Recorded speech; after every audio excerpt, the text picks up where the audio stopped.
Imagine करें दुनिया की सबसे ताकतवर हुकूमत, सबसे मॉडर्न टेक्नोलॉजी, हजारों ट्रेंड स्पाई, स्पेस में घूमते सैटेलाइट और $25 मिलियन का वो भारी इनाम जो एक ऐसे शख्स की तलाश में रखा गया था जिसे पूरी दुनिया किसी माउंटेन केव में छुपा हुआ समझ रही थी। लेकिन वो शख्स वहां नहीं था।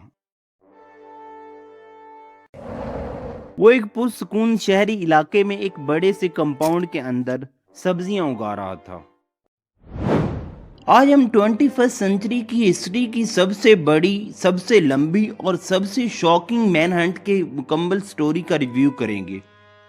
एक ऐसा सर्च ऑपरेशन जिसने दुनिया की पॉलिटिक्स, वारफेयर, जियोग्राफी और ग्लोबल इंटेलिजेंस सिस्टम को हमेशा के लिए बदल कर रख दिया। लेकिन ये सिर्फ एक मैनहंट की कहानी नहीं है, ये इस फियर की कहानी है जो एक वक्त के सबसे पावरफुल और सबसे वांटेड शख्स को आहिस्ता आहिस्ता एक जिंदा कैदी में बदल देता है। और ये इस अनबिलीवेबल रियलिटी की कहानी है कि दुनिया की सबसे advance intelligent drones, satellites, agencies और सर्वेलेंस टेक्नोलॉजी एक इंतहाई सिंपल और ओल्ड स्कूल एनालॉग सिस्टम के सामने तकरीबन 10 साल तक बेबस खड़ी रही। सबसे इम्पोर्टेंट बात, इस पूरी कहानी में एक ऐसा मोड़ आता है जिसे सुनकर आप यकीन नहीं करेंगे कि ये हकीकत है या हॉलीवुड की कोई फिल्म। तो चलिए इस कहानी की गहराई में उतरते हैं। 10 सितंबर 2001 के बाद दुनिया ने एक ऐसा मिलिट्री रिस्पॉन्स देखा जिसकी मॉडर्न हिस्ट्री में शायद ही कोई मिसाल मिलती हो।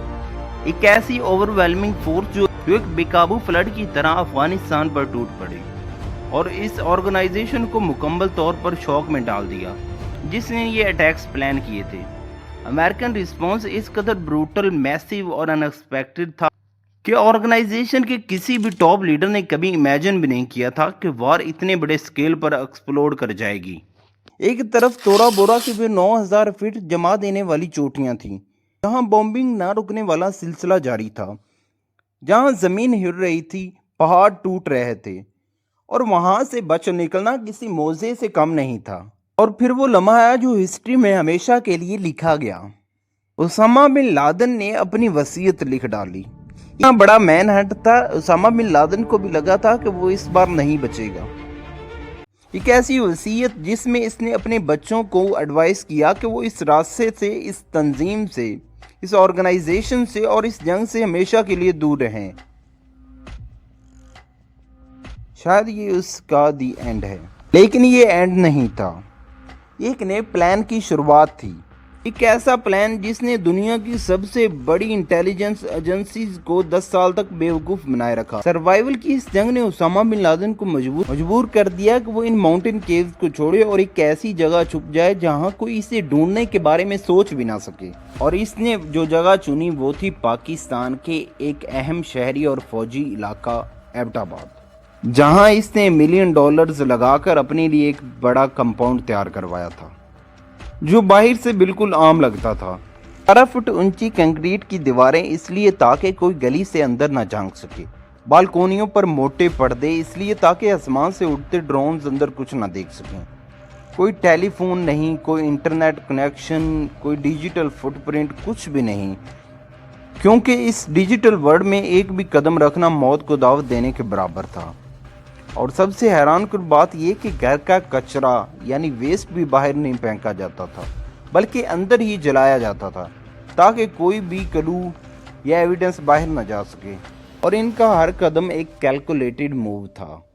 लेकिन इन तमाम प्रिकॉशनरी मेजर्स में जो सबसे ज़्यादा शॉकिंग और नाकाबिल यकीन चीज़ थी वो थी जो उसामा बिन लादेन अपने सहन में चहलकदमी यानी वॉक करने के वक्त पहनते थे, एक कॉबॉय हैट। यहाँ एक क्वेश्चन बनता है, जब इस शख्स का कोई डिजिटल फुटप्रिंट नहीं था, कोई फोन नहीं था, कोई इंटरनेट नहीं, कोई भी ट्रेस नहीं, एजेंसी ने इसे आखिरकार ट्रैक कैसे किया?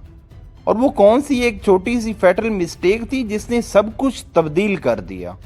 उसामा बिन लादेन ने एक ऐसा ऑफलाइन कम्युनिकेशन नेटवर्क एस्टेब्लिश किया। नेटवर्क में मैसेजेस पहले लिखे जाते, फिर एक यूएसबी ड्राइव में सेव किए जाते اور پھر ایک ٹرسٹڈ کوریئر وہ ڈرائیو لے کر 93 میل دور پشاور جاتا.